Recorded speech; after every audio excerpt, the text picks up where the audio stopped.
warahmatullahi wabarakatuh. Perkenalkan, nama saya Aprila. Saya kuliah di Universitas Padjadina Makassar, Prodi Manajemen, Fakultas Ekonomi dan Ilmu Sosial. Di sini saya akan mempresentasikan penilaian kinerja dan manajemen kinerja. Oke, langsung saja.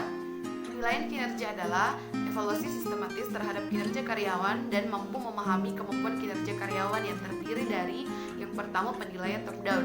Penilaian top down ini adalah penilaian dari atas ke bawah. Penilaian dilihat dari cara bekerja karyawan sampai evaluasi kerja karyawan. Yang kedua yaitu pertemuan penilaian tahunan. Evaluasi ini sering dilakukan oleh perusahaan terkait dengan kenaikan gaji, upah, bahkan promosi jabatan. Yang ketiga, penggunaan peringkat. Perusahaan akan melakukan teknis ini untuk menyingkirkan karyawan yang memiliki skor terendah.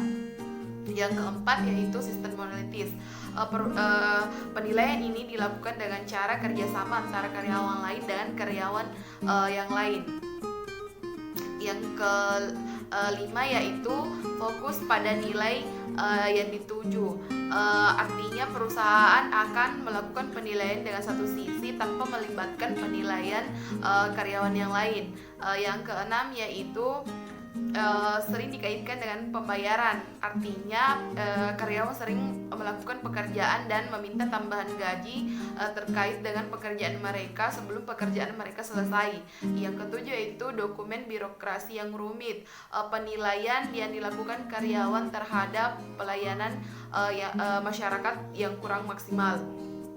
Dan terakhir yaitu dimiliki oleh Departemen SDM, mempersiapkan segala sesuatu yang dibutuhkan SDM dalam penilaian kinerja. Manajemen kinerja adalah aktivitas untuk memastikan bahwa sasaran organisasi telah tercapai secara konsisten dan efektif dan efisien baik di organisasi maupun di individu. Yang terdiri dari yang pertama mengikuti semua proses dialog, artinya karyawan ikut serta dalam dalam pertemuan umum bahkan rapat-rapat umum lainnya. Yang kedua, tinjauan berkelanjutan satu atau lebih dengan ulasan formal, terdapatnya dan terbentuknya kesepakatan dan kerjasama.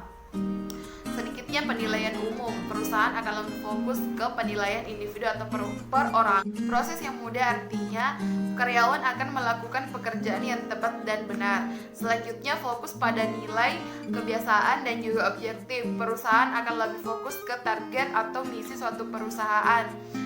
Dan selanjutnya itu kurangnya kaitannya dengan pembayaran, artinya perusahaan lebih fokus ke target perusahaannya dibanding dengan pembayaran yang tidak penting. Selanjutnya pengumpulan dokumentasi, mengumpulkan segala sesuatu yang telah dilaksanakan.